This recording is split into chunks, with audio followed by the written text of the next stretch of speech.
মরণকালে কি করতে হবে? অন্তে নারায়ণের স্মৃতি। অন্ত অন্ত মানে শেষ সময়, শেষ সময় মানে মৃত্যুর সময় নারায়ণকে স্মরণ করতে হবে। আমরা দেখি তো যখন মৃতদেহ নিয়ে যাওয়া হয় শ্মশানে, কি বলতে বলতে যাওয়া হয়? বলো হরি হরি বল। তো সেটা মরার পরে নয়, মরার আগে বলতে হবে। হ্যাঁ হ্যাঁ, হরি বল, ভগবানের নাম হ্যাঁ সারা জীবন ধরে করতে হবে, যাতে মৃত্যুর সময় আমরা মনে রাখতে পারি। চাও কি মনে রাখতে মৃত্যুর সময় ভগবানের নাম? তাহলে কি করতে হবে? জীবন্ত অবস্থায় কি করবে? যখন বেঁচে আছো তখন কি করবে? হরিনাম করবে, যাতে মৃত্যুর সময় হরিনাম করতে পারে, তাই না? মৃত্যুর পরে নয়। বলো হরি হরি বল হলে চলবে না। হ্যাঁ, বলো হরি হরি বল বললে তো ভূত প্রেতগুলো চলে যাবে, হ্যাঁ, কিন্তু প্রকৃত সদ্গতি হবে না, ভগবানের ধামে ফিরে যাওয়া যাবে। তাহলে হ্যাঁ এইভাবে কখনো নামের বলে পাপ আচরণ করবে, পাপ করবে, 4টে নিয়ম পালন করবে, ব্যাস তাহলেই হবে, তাহলে আর পাপ হবে না। হ্যাঁ, কোনো অসুবিধা হচ্ছে না তো? হ্যাঁ, বাঙালিদের আমি জানি একটা ব্যাপারে ভীষণ অসুবিধা হয়। হ্যাঁ, কোন ব্যাপারটা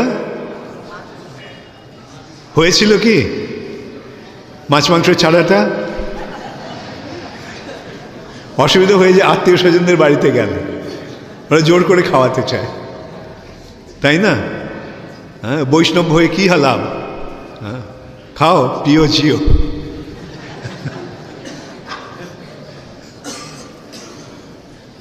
যাবৎ জীবেত সুখম জীবেত হৃদং কৃত্বা মৎস্য হৃদং কৃত্বা মৎস্য আহার করিবে না, সেরকম ইয়ে নয়। চিরতরে মাছ মাংস পেঁয়াজ রসুন ইত্যাদি সব বর্জন। কেন কেন বর্জন করা হয়? কেন? এগুলির প্রভাবে তমগুণের প্রভাব, রজগুণের প্রভাব বাড়ে। সাত্ত্বিক আহার করতে হবে। এগুলো মাছ মাংস খাওয়াটা রাজসিক নয়তো তামসিক আহার, সেই জন্য এটা ত্যাগ করতে হবে, সাত্ত্বিক আহার করতে হবে। ভক্তিপথে এসেছ, এই পথে অগ্রসরের হওয়ার চেষ্টা করতে হবে।